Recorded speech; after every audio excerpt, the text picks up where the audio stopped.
Na cadeia, preso em Juiz de Fora o cuidador de idosos que teria dado golpe para ficar com herança de aposentado.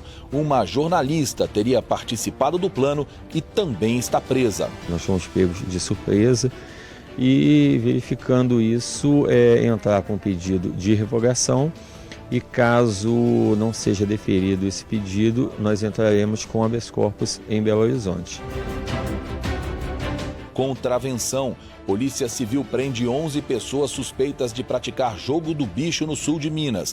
Máquinas usadas nas apostas foram apreendidas. Uma característica que nós descobrimos com as investigações foi a existência de apostadores em jogos de contravenções penais, denominada jogo do bicho. E moradores de Montes Claros são personagens de uma exposição fotográfica que conta a história da cidade. Achei legal, né? Porque conta, a história da cidade, os povos mais velhos, né? E as crianças também estão participando. Eu achei legal.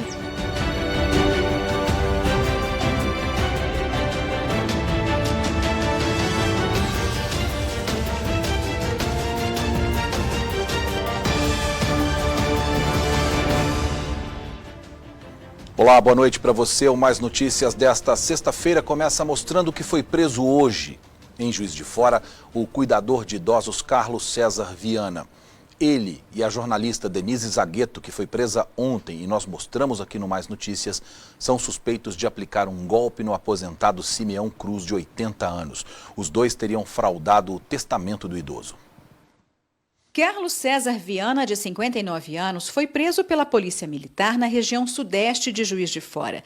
Ele estava na casa de uma amiga e não resistiu à prisão. No primeiro momento, ele surpreendeu com a nossa presença, mas foi totalmente cooperativo, não esboçou nenhum tipo de resistência e se manteve no seu direito constitucional de se manter em silêncio e aguardando agora o decorrer com a diligência junto à Polícia Civil. Carlos teve a prisão preventiva decretada a pedido da Polícia Civil. Ele é suspeito de aplicar um golpe em Simeão Cruz, de 80 anos, para quem o cuidador de idosos trabalhava.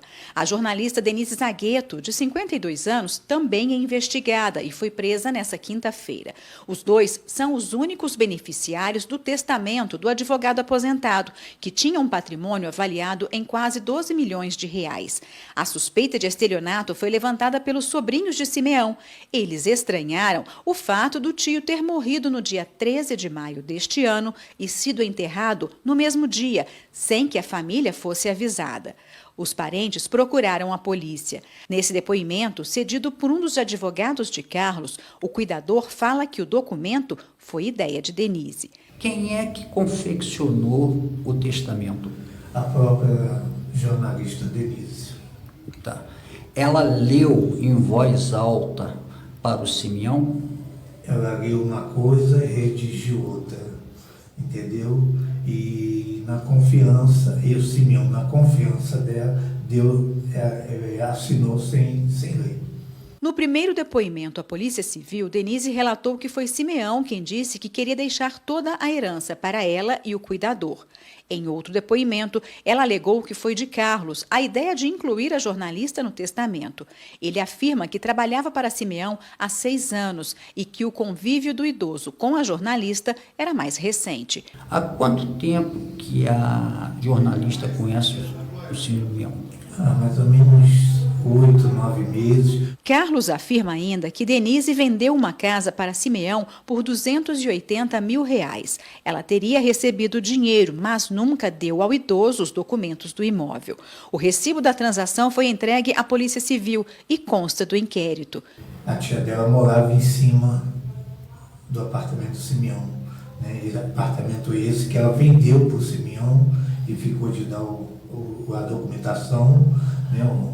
Recibo de compra e venda e não entregou. Os advogados de Carlos afirmam que ele foi preso poucas horas antes de se apresentar à Polícia Civil. Ele já tinha ciência também que iria se apresentar hoje para a Polícia Civil às 16 horas, diretamente à delegada regional. A defesa de Carlos entrou com pedido de revogação da prisão preventiva. Nós fomos pegos de surpresa e, verificando isso, entrar com pedido de revogação e caso não seja deferido esse pedido, nós entraremos com habeas corpus em Belo Horizonte. O advogado de Denise entrou com o mesmo recurso. Enquanto a Justiça avalia os pedidos de revogação das prisões preventivas, Carlos fica no Ceresp de Juiz de Fora e Denise na ala feminina da penitenciária Ariosvaldo Campos Pires. A investigação da Polícia Civil continua. Marcelo afirma que Carlos vai continuar colaborando com o trabalho da polícia. Primário, ele não apresenta nenhum risco à sociedade, não estava tentando fugir, muito pelo contrário, ele está se apresentando a todos os atos do processo, entendeu? Então, assim, a gente ainda está querendo entender o porquê que foi decretado essa prisão. Ele vem colaborando a todos os atos do processo. 11 pessoas foram presas hoje em Eloy Mendes, no sul de Minas, durante uma operação da Polícia Civil para combate ao jogo do bicho. Foram apreendidas motos, dinheiro, celulares e máquinas que eram usadas para fazer as apostas. Foram 2 anos de investigações até que a Polícia Civil colocasse em prática a Operação Game Over contra o jogo do bicho em Eloy Mendes, no sul do estado. Uma característica que nós descobrimos com as investigações foi a existência de apostadores em jogos de contravenções penais, denominada jogo do bicho. E passamos então a fazer o monitoramento dessas pessoas que promoviam as apostas em praça pública e também das pessoas que faziam a coleta das apostas e do dinheiro para uma central de contabilidade. 11 pessoas foram presas na operação, entre elas José Reis da Fonseca, de 52 anos, conhecido como Cachorro. Segundo a polícia, ele é o chefe do grupo. Nós abordamos essas pessoas em flagrante cometendo esta prática infracional e promovemos as prisões das pessoas diretamente relacionadas, tanto ao jogo quanto à coleta e à contabilidade. De acordo com as investigações, parte das apostas eram feitas neste ponto comercial. No local, também foi encontrado um escritório onde seria feita a contabilidade. 3 motos foram apreendidas. Elas seriam usadas para recolher as apostas de outros pontos da cidade. Além delas, a polícia apreendeu dinheiro, celulares e máquinas que seriam usadas para fazer o jogo do bicho. O jogo do bicho hoje, ele modernizou-se.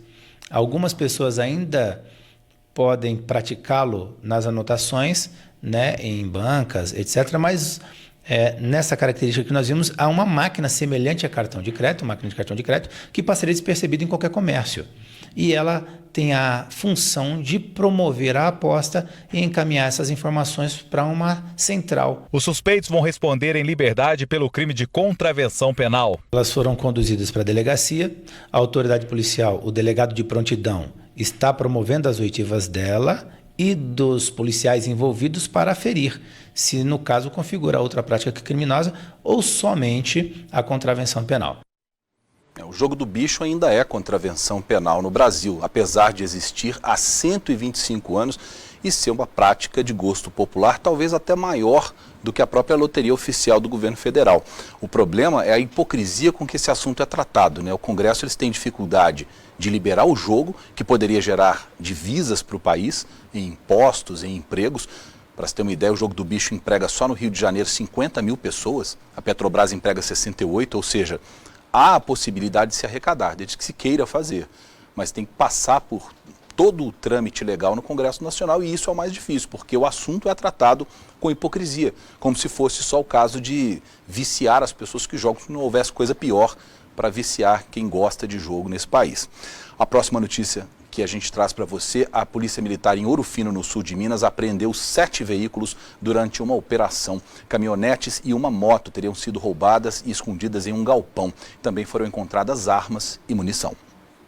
Essa história começou da seguinte maneira: a PM recebeu pelo 190 uma ligação de uma empresa de rastreamento de veículos. A pessoa que ligou disse aos policiais que havia rastreado uma caminhonete furtada e que ela estaria em determinado local no bairro Viracopos, na cidade de Ouro Fino. Os policiais então foram até o local, se tratava de um cafezal mesmo, e quando eles entraram nesse cafezal, eles encontraram diversos veículos. E o que a polícia fez? Levantou pelo sistema as placas desses carros e ficou constatado que todos eles ou tinham sido furtados ou roubados. Os policiais então continuaram as buscas e encontraram um galpão. Quando se aproximaram desse galpão, eles perceberam que uma moto fugiu dali em alta velocidade, com um piloto, uma pessoa só. Os policiais conseguiram identificar a placa dessa moto, fizeram o levantamento e constataram que ela era de propriedade de um lavrador, do Romildo Figueroa, coincidentemente o mesmo dono daquele galpão. A equipe da polícia então entrou nesse galpão e lá dentro encontrou um carro coberto com uma lona preta. A placa desse carro foi puxada no sistema e também constava como um carro roubado. Além disso, lá dentro desse galpão havia diversas armas, munições e ferramentas utilizadas para fazer desmanche de veículos. Eles resolveram ir até a casa desse tal de Romildo, o dono do barracão. Quando chegaram lá, eles foram recebidos pela esposa do Romildo, que disse para eles que o lavrador tinha saído de casa no dia anterior, por volta de 5 da tarde, para ir até a cidade de Andradas e que até então não tinha retornado. Ela então autorizou os policiais a entrarem na residência para fazer buscas e quando eles começaram a vasculhar as coisas ali, encontraram logo de cara 2 armas de fogo. A mulher falou que não sabia que tinha arma dentro de casa. Encontraram também mais munição, muito dinheiro em espécie, cheques em altos valores e também muitas peças de veículos sem procedência alguma. E entre essas peças, esse material todo que foi encontrado, os policiais encontraram um tapete idêntico aos outros tapetes daquela caminhonete que tinha sido furtada, que a empresa tinha ligado. E nessa caminhonete justamente estava faltando um tapete, ou seja, mais uma prova, né? O Romildo, até agora, não foi encontrado, mas fica aí o registro de todo esse material que foi apreendido e de todos esses veículos que foram recuperados lá na cidade de Ouro Fino. Voltamos aos estúdios. E agora um alerta da Receita Federal. O golpe do amor voltou a fazer vítimas no Brasil. Você vai ver na reportagem como esse golpe funciona. Esses eram os presentes que o falso namorado prometeu para uma brasileira. Os dois se conheceram pela internet depois que ela postou que estava lutando contra um câncer. E ele falou que tinha perdido a esposa dele, vitimada com câncer em 2007, que faleceu. E nisso ele começou a conversar comigo, né, passando palavras bonitas, né, que apaixonei por você, pela sua luta. Ele dizia ser suíço e se apresentou como executivo de um banco inglês. Falou, não, eu quero ir no Brasil te conhecer só que eu quero mandar um dinheiro na frente e tal, né, para começar uma nova vida com você. Aí ele ficou de enviar uma maleta no valor de $1,5 milhão, né, que viria para um agente especial. Logo depois, um rapaz chamado Luiz entrou em contato com a mulher, dizendo que trabalhava na alfândega de São Paulo. Eu precisaria de um depósito de R$4 mil para liberar a encomenda. Os golpistas fazem a vítima acreditar que os presentes enviados ao Brasil ficaram retidos no aeroporto e convencem a namorada a depositar dinheiro para liberar a encomenda. Os depósitos geralmente são feitos em uma conta bancária de uma pessoa física.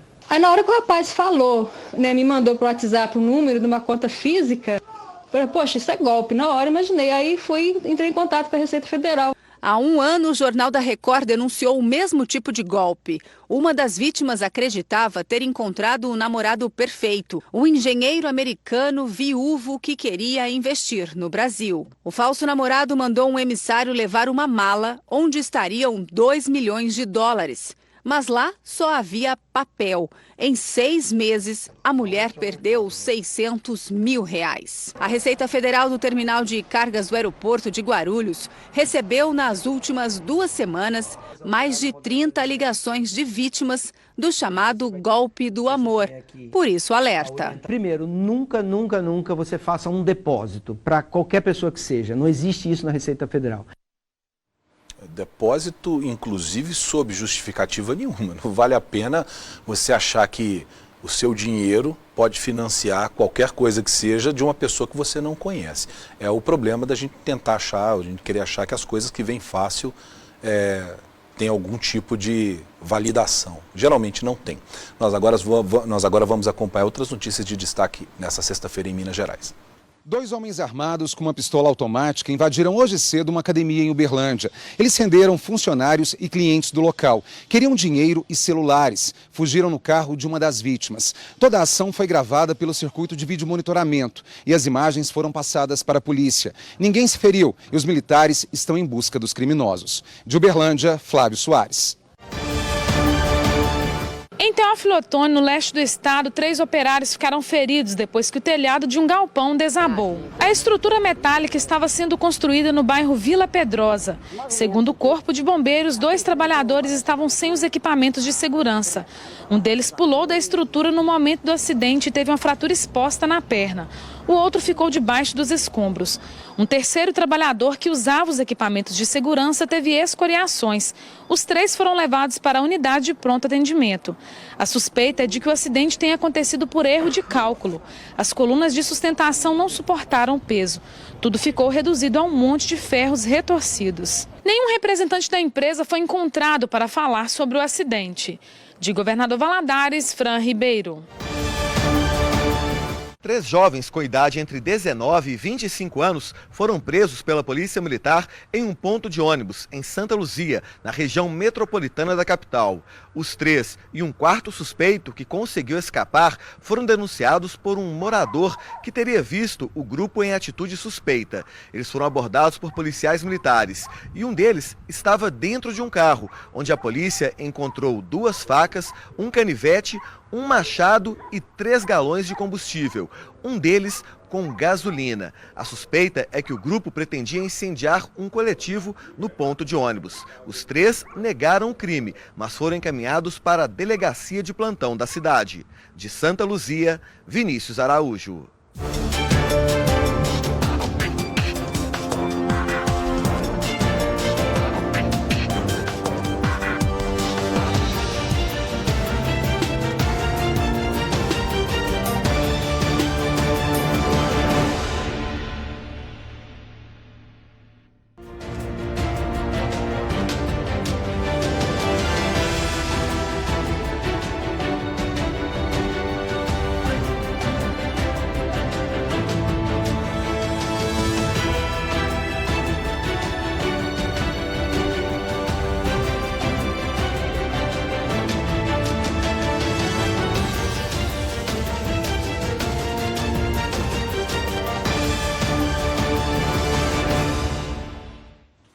O candidato ao governo do estado pelo PSDB, Antônio Augusto Anastasia, esteve hoje em Varginha.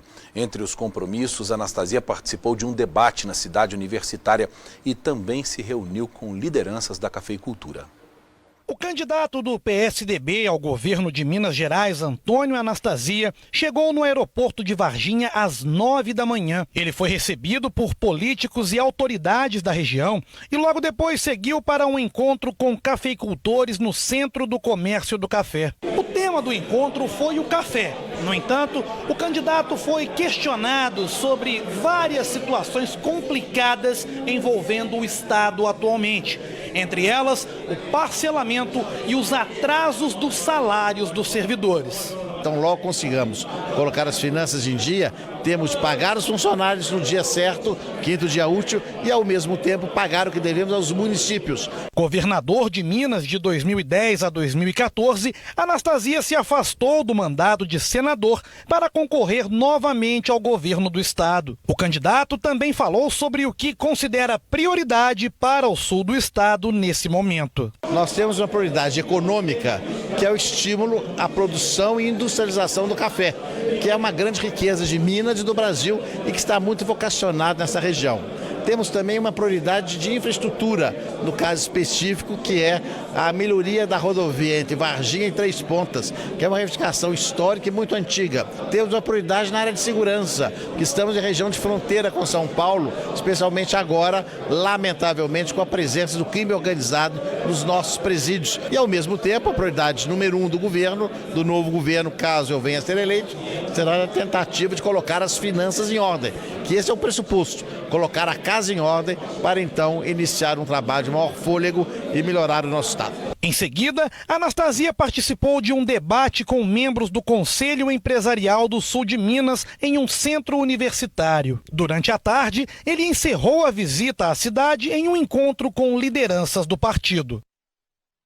E antes desse encontro com lideranças do partido, assim como aconteceu com outros candidatos que visitaram a cidade, Antônio Anastasia visitou as instalações da Rede Mais.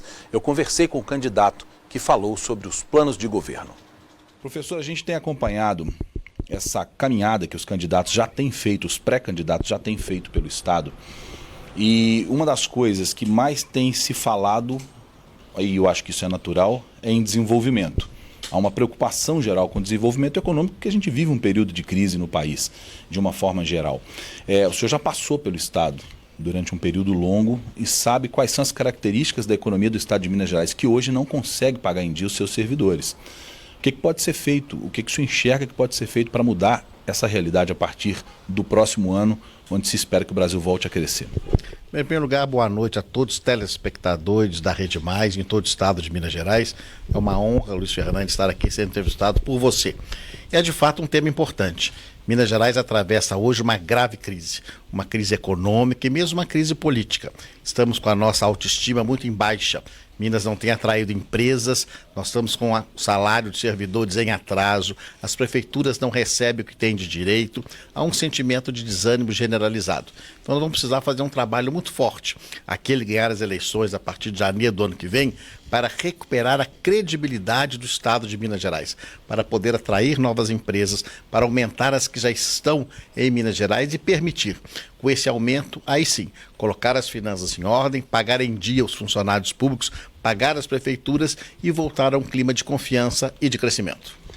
O senhor está no sul de Minas, onde nós temos, além da cultura do café, que contribui imensamente para a economia do Estado, a gente tem também um dos maiores polos de tecnologia do Estado, na região de Itajubá e Santa Rita do Sapucaí. Já existe a visão de que é necessário a gente desenvolver um pouco mais esse polo para ele trazer mais investimentos especificamente para essa região?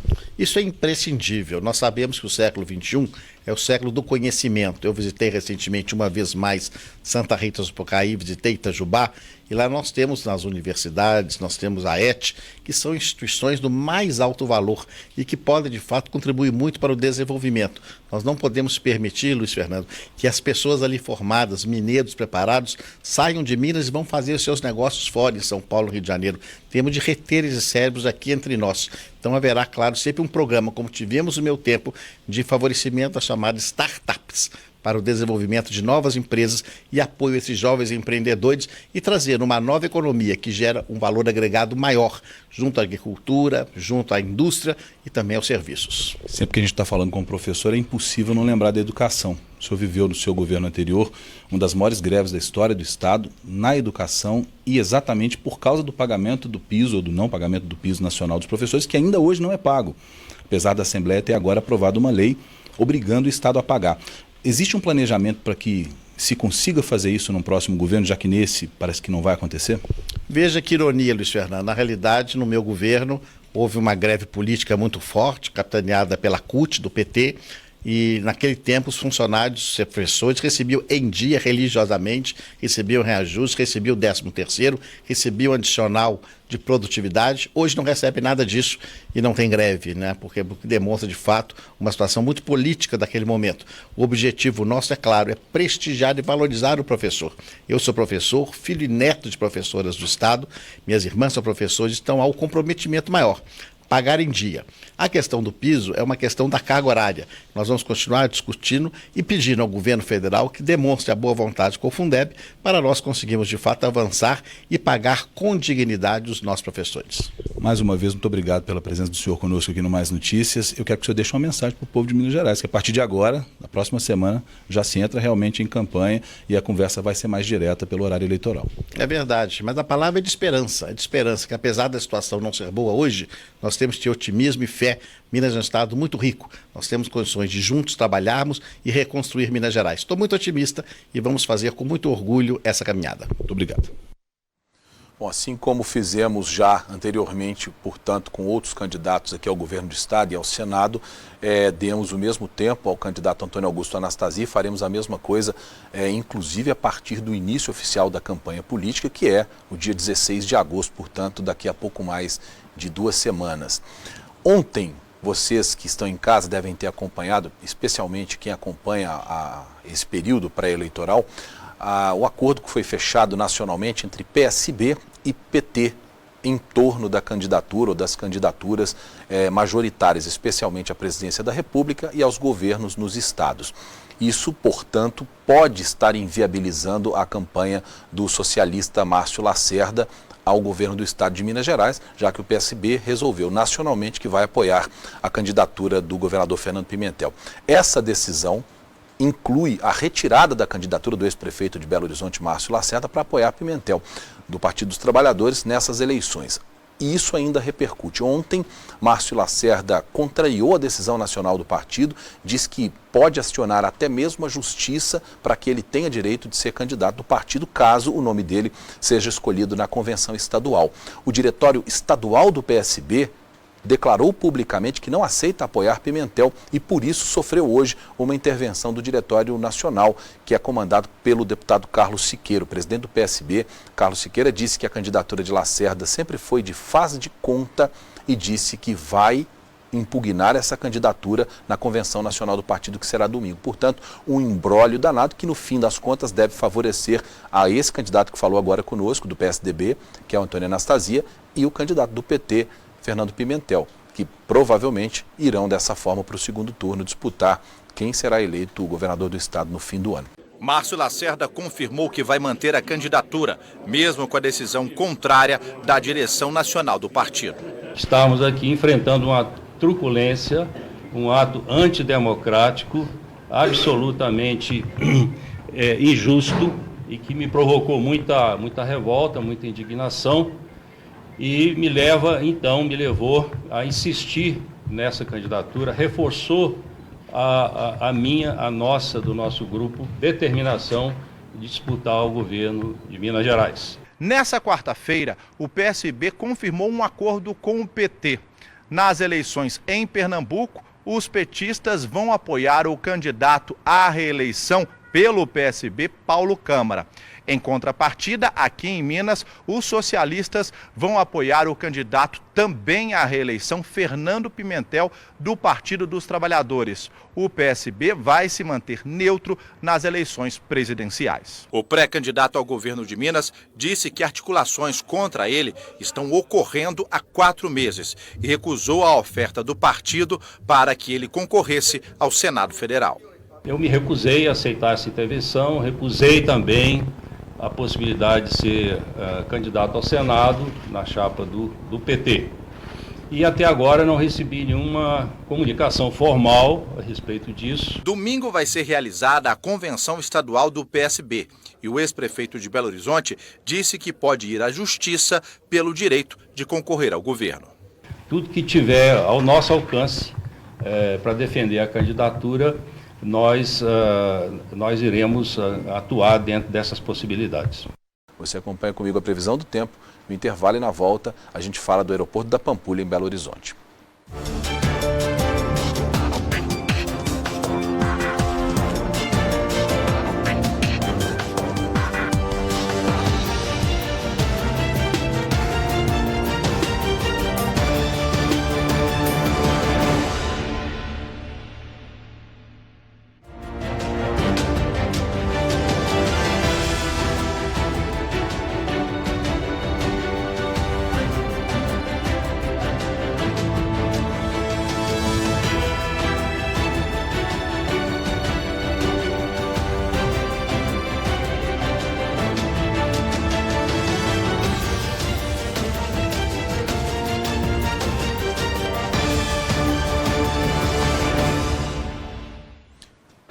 gente volta falando de uma novela que parece que nunca termina. O aeroporto da Pampulha, em Belo Horizonte, fez ontem o último voo comercial para outros estados. A partir de hoje, vão ser apenas embarques para aeroportos regionais. Às 2h30 da tarde, decolou o último avião em voo comercial do aeroporto da Pampulha, com destino a São Paulo e escala em Juiz de Fora. É que a partir desta sexta-feira serão realizados apenas pousos e decolagens de aviões executivos de pequeno porte e também voos regionais. A última empresa que operava viagens para fora do estado decidiu suspender a rota. Passageiros lamentaram a decisão. Ter voos aqui, inclusive, facilita muito para a gente que mora mais próximo. Então, ter só o voo internacional, eu acho que é dispendioso para todo mundo, por questão de trânsito, por questão de distância. Eu acho que continuar aqui, acho que ajuda muito. Quanto mais opções a gente tiver, seria melhor para a população. Depois que o aeroporto de Confins foi inaugurado, o governo federal restringiu o uso da Pampulha. Mas em outubro do ano passado, uma portaria do Ministério dos Transportes permitiu a volta de voos de grande porte para qualquer destino. Só que em janeiro deste ano, o governo acatou uma decisão do Tribunal de Contas da União e passou a autorizar somente voos sem escala para aeroportos regionais, que atendem até 600 mil passageiros por ano. A medida foi comemorada pela Associação dos Moradores do bairro Jaraguá, que reclama da poluição sonora provocada pelos voos. Operar um aeroporto da magnitude como querem que operem aqui, ele tem que ter uma área de amortecimento do impacto ambiental, principalmente da poluição sonora. E além do fato que não só a poluição dos aviões, o aeroporto da Pampulha nos últimos 15 anos tenha se tornado talvez o maior heliporto de Minas Gerais. Então, além da carga de poluição sonora que a população tem que suportar dos aviões, temos também a carga de poluição sonora dos helicópteros que sobrevoam aqui. Este especialista em aviação questiona a restrição. Ele diz que o aeroporto da Pampulha tem uma capacidade operacional maior que a de outros terminais, como os de Uberlândia e Montes Claros, que realizam voos comerciais normalmente. Passa a ser a única capital do Brasil que não terá voos comerciais nem chegando nem saindo para outros destinos nacionais. Então, isso para todo mundo que está na cadeia produtiva da atividade turística e de negócios é uma grande perda para a cidade. Com capacidade para receber 2.200.000 passageiros por ano, mas agora sem operar voos comerciais, o aeroporto da Pampulha acumula prejuízos. Esse prejuízo hoje é de em torno de 4 milhões por mês, que sai aí do contribuinte, né? Como a Infraero é uma empresa estatal. Então, com a ausência de voos comerciais, a gente estima que em pelo menos 30% esse prejuízo vai aumentar. Essa discussão, assim como tantas outras discussões no Brasil, tem um viés ideológico muito maior do que o viés técnico. Se a discussão fosse só técnica, talvez a gente chegasse a um consenso. Mas nunca vai chegar enquanto a discussão for política, for ideológica e levar em conta as vaidades de todas as instituições que são envolvidas, inclusive a Infraero, que aliás é muito fraca, né? Começa hoje e vai até domingo em Varginha o Congresso Ativa Educar. O evento traz importantes nomes na área da educação, da psicologia e também do empreendedorismo. São esperadas cerca de 5.000 pessoas e 900 congressistas nos 3 dias de evento. Eu vou conversar com Anderson de Souza Martins, que é presidente da Associação Comercial e Industrial de Varginha, que está apoiando o Congresso. Ô Anderson, qual que é o objetivo desse grande evento aqui na cidade? O objetivo é capacitar profissionais nas áreas de psicopedagogia, empreendedorismo, psicologia. Então, assim, são palestrantes que vão abordar diversos temas e acho que todos esses profissionais, desde o empresário até as professoras, as diretoras de escola, profissionais liberais, com certeza vão ter um conhecimento maior após o Congresso, porque são palestrantes renomados que vão trazer muito conhecimento. Qualquer pessoa pode participar? Qualquer pessoa pode participar, né? Nós temos o site da Ativa Up, que pode ser acessado. Vai ser feito ali no SESI, todos conhecem, a escola referência aqui de Varginha. Então tem uma área ampla, tem festival de food trucks. Enfim, vai ser um grande evento de capacitação e quem tiver interesse tem que correr, porque os ingressos já estão acabando. Anderson, obrigado pelas suas informações. Lembrando que o evento começa daqui a pouquinho, às 8h30 da noite e vai até domingo. Quem quiser mais informações, é só acessar o site ativaup.com. Rafael Silva, para o Mais Notícias.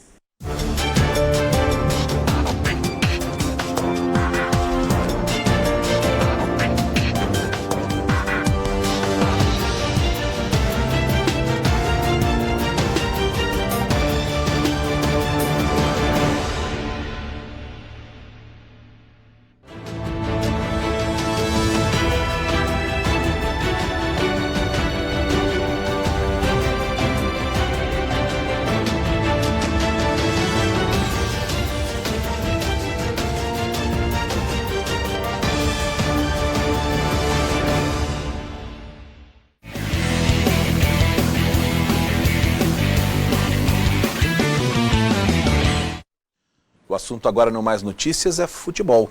A gente começa falando de Copa do Brasil. Ontem teve o último jogo das quartas de final da competição. Bahia e Palmeiras empataram em 0-0, mas no jogo teve pênalti perdido, expulsão cancelada e jogador chorando depois de levar o cartão vermelho. E teve ainda o auxílio do árbitro de vídeo. No segundo tempo, Anderson Daronco marcou o pênalti e expulsou o volante Gregory. Mas em seguida decidiu revisar o lance com o árbitro de vídeo. O pênalti foi mantido, mas o cartão vermelho, substituído pelo amarelo. Na cobrança, Bruno Henrique carimbou o travessão. Daronco também foi avisado pelo árbitro de vídeo de uma cotovelada de Daverson em Mena. O jogador do Palmeiras foi expulso e deixou o gramado chorando. Daverson foi ao vestiário do Bahia pedir desculpa a Mena. Palmeiras e Bahia voltam a jogar dia 16 em São Paulo para decidir quem avança de fase na Copa do Brasil. O mais divertido dessa imagem é Felipe Melo consolando o sujeito com uma cotovelada no adversário. É só no futebol brasileiro isso é possível. Pela Sul-Americana, 2 brasileiros entraram em campo ontem. O Fluminense venceu o Defensores do Uruguai por 2-0 e teve gol olímpico de Sornosa no final da partida. Já o São Paulo jogou em casa e perdeu para o Colón da Argentina. Fritzler ficou com a sobra e chutou. A bola desviou, atrapalhando o goleiro Jean. Vitória do Colón no Morumbi. As equipes voltam a se enfrentar no próximo dia 16, desta vez na Argentina, para decidir quem se classifica para as oitavas de final. E nesse fim de semana tem rodada do Brasileirão. Tem também time do sul de Minas reestreando na Segundona do Mineiro. O Pouso Alegre Futebol Clube vai receber o Atlético de São João del Rei no Manduzão pela primeira rodada da Segundona do Mineiro, amanhã às 3 horas da tarde. No mesmo horário, Montes Claros vai até Nova Serrana enfrentar o Coimbra. Às 3h30 da tarde, o Araxá recebe o Passos Futebol Clube em Uberaba. Já pela Série C do Campeonato Brasileiro, o Tupi, que luta contra o rebaixamento, joga amanhã em Juiz de Fora com Volta Redonda às 4 da tarde. O Tombense, que ainda tem chances de classificação, também joga amanhã, só que às 6 da tarde, fora de casa contra o Cuiabá. Pela Série B, o Boa Esporte joga hoje, às 8h30 da noite, em Barueri contra o Oeste. E pela elite do futebol, abrindo a 17ª rodada, amanhã o Botafogo recebe o Santos às 4 da tarde no Engenhão. Às 7 da noite, o Grêmio recebe o líder Flamengo. Às 9 horas, o Corinthians enfrenta o Atlético Paranaense. 4 jogos acontecem no domingo, às 4 da tarde. O América vai receber o Palmeiras no Independência. O Cruzeiro vai encarar o Vitória no Barradão. O Paraná recebe o Ceará. E o São Paulo pega o Vasco da Gama no Morumbi. Às 7 da noite, o Fluminense joga com o Bahia. No mesmo horário, o Sport recebe a Chapecoense. E na segunda, fechando a rodada, o Galo pega o Inter em Belo Horizonte. A Praça da Matriz, em Montes Claros, é palco de uma exposição de fotos em que os personagens são os próprios moradores da cidade. A ação faz parte de um projeto que tem como objetivo valorizar a identidade cultural de cada município. Elas podem ser vistas até domingo. As fotos chamam a atenção de quem passa pelo local. Gostei muito interessante. Achei legal, né? Porque conta, a história da cidade, os povos mais velhos, né? E as crianças também estão participando. Eu achei legal. Os painéis fazem parte de uma exposição que chegou esta semana na cidade. São 12 fotos de 8 metros quadrados cada. Os personagens são os moradores de Montes Claros. O objetivo é retratar e valorizar a identidade cultural da população. O projeto ele nasceu há alguns anos já, ele é de um coletivo de BH chamado Nitro, e a ideia do pessoal é justamente essa questão de entender como o morador é um patrimônio fundamental e muito importante da cidade, né? Ele é de autoria do Gustavo Nolasco, do Marcos De Simone, Bruno Magalhães e Alexandre Baxter, e eles têm essa atividade, essa missão, né? O projeto ele trata disso, de valorizar o patrimônio mais importante que uma cidade tem, que são seus moradores. E teve gente que reconheceu alguns moradores. Eu vejo os senhores que estão nas fotos, eu vejo eles vindo aqui na praça. O seu Benjamin é aposentado e tem 85 anos. Ele está entre os personagens que participam da exposição e afirma que tem muita história para contar. A história é importante, porque a cidade que não tem história é a cidade morta, a cidade sem vida, né? Porque a história é que vai crescer no seu potencial intelectual, moral e cívico, etc. A Clara tem 11 anos, mas apesar da pouca idade, ela acredita que pode contribuir com a história do lugar onde nasceu. É muito bom porque as pessoas da próxima geração vão poder saber como eram as histórias, né? E os contos do tempo passado. Está muito feliz? Sim, muito feliz. Felipe é voluntário no projeto. Ele afirma que a iniciativa é muito importante para a história da cidade. Muita gente quis falar, quis contar essa relação com a cidade, alguma história engraçada, interessante, triste, uma tragédia, ou uma vitória, uma conquista na vida, construiu a vida aqui, venceu na vida, assim, né, em Montes Claros, conseguiu estruturar a sua vida aqui em Montes Claros, outras perderam muita coisa, mas continuam aqui tentando reconstruir. Segundo os organizadores, foram 2 meses de muita pesquisa. O projeto percorreu vários pontos da cidade e entrevistou dezenas de pessoas. Foram muitos fatos, relatos e causos. Por fim, o objetivo é ouvir as histórias, sem pressa, do jeitinho que cada montesclarense sabe contar. Além dos painéis, há também um vídeo de mais de 10 horas com depoimentos dos moradores. Montes Claros, o montesclarense, seja ele nascido ou de coração, ele tem essa característica, porque ele tem que ser forte que nem o sol daqui. A exposição que surgiu em Belo Horizonte é uma iniciativa de uma agência de fotografia em parceria com uma empresa de audiovisual. O projeto já esteve em 5 estados do Brasil. Após o fim da exposição, todo o material produzido é divulgado na internet e doado aos moradores. Os personagens aprovaram mesmo a ideia. O seu Benjamin está orgulhoso de participar. Além disso, ele ainda dá conselhos para a nova geração que ainda começa a escrever a própria história. Procure cada vez mais aprofundar e ajudar a conservar a sua cidade, principalmente a parte histórica.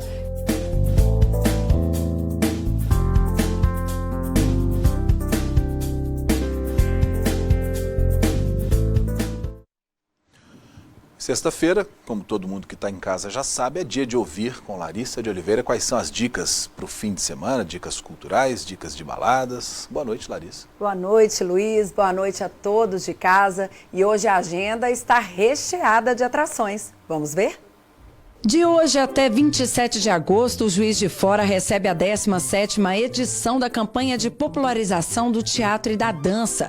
Serão 33 atrações, 60 sessões em 10 salas de encenação, além dos projetos especiais que contemplarão oficinas, conferências, seminários, entre outras atividades. Amanhã, Juiz de Fora recebe o lançamento do álbum de Fernanda Takai, O Tom da Takai, no Teatro Solar, às 8 da noite. Ao vento alegre que me traz esta canção. O disco apresenta canções de Tom Jobim, interpretadas pela cantora. E tem também o primeiro Agri-Show na cidade de Capela Nova, com shows e exposições de produtos agrícolas no estádio municipal Zezeca Moreira e Lady Lux.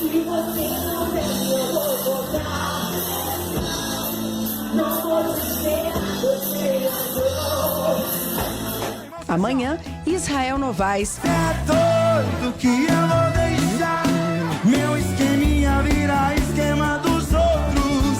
É doido que eu vou deixar outro baldinho tirar a água do meu poço. Baile do DJ Cris. Eu gosto de você fazer o quê? O pai te ama, o pai te ama. E Daniel Matheus. Você me olhou, puxou, beijou, me apaixonei. No domingo, Amado Batista. Como pode alguém falar de amor? E Thales Andrade comandam a festa, sempre a partir de 8 da noite. Hoje tem Luan Santana na Fexpo 2018 em Além, Paraíba. Conquistador, aposentou, pra mim já deu. Amanhã quem comanda a festa é Biquíni Cavadão.